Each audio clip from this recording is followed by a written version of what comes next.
Животните трошоци зголемени за 2,6% на годишно ниво. Инфлацијата си го зема данокот. Цените во април повисоки за 0,6% во однос на претходниот месец.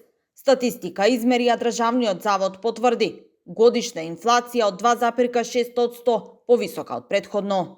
Зголемувањето на инфлацијата во април 2025 година во однос на март 2025 е резултат на зголемувањето на трошоците на животот во следните групи: транспорт за 5,1%, облека и обувки за 1,5%, рекреација и култура за 1,4%, мебел, покуќнина и одржување на домаќинствата за 0,5%, здравје за 0,4% и храна и безалкохолни пијалуци за 0,3%. Индексот на цените на мало во април 2025 година во однос на март 2025 изнесува 101,6.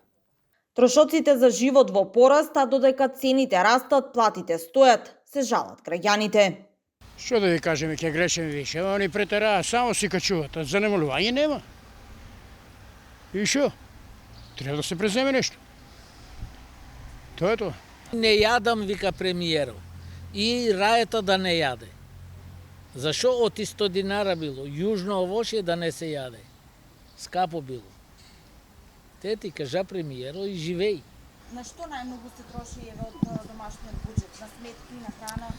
Па на храна повеќе, мислам и сметките и храната се. Значи се е многу скапо и така да не знам до кај ќе одам. А иначе е многу скапо. Па нема, тоа пензијата за струја, вода, ѓубре, тоа се даваше. Те тоа е. Струја е ненормално. Повише е крадење, да ви кажам. Ако трошиме 5.000, они 8 пишат. Да речеме, тоа е нездрава работа, и нема стручњаци што многу се наплаќа. Чудо е. А храната? Храната исто. Ситуацијата не е добра со економијата во Македонија, со маркетите. Откако истекоа владините мерки за ограничување на цените и трговските маржи на над 100 производи, од Министерството за економија и труд најавија дека ќе ги анализираат ефектите, а доколку се утврди злоупотреба или енормен раст на цените, тогаш ќе следат нови построги интервенции.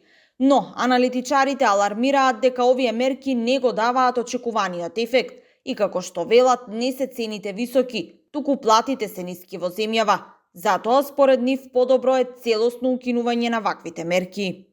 Не можеме ние со замрзнати цени да ги држиме тие замрзнати цени на долг рок, бидејќи тоа предизвикува контраефекти кај трговците во смисла на недоволно снабдување, со намалување на квалитетот на производите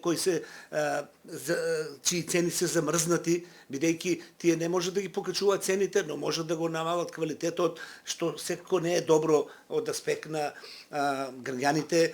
Така да, на долг рок, овие мерки не даваат ефект и мислам дека крајно време е државата да го прекине овој пакет мерки. Инаку, со завршување на владината мерка за ограничување на бруто профитните маржи на основните производи, сега трговците повторно имаат слобода да ги одредуваат цените на повеќе од 1000 производи.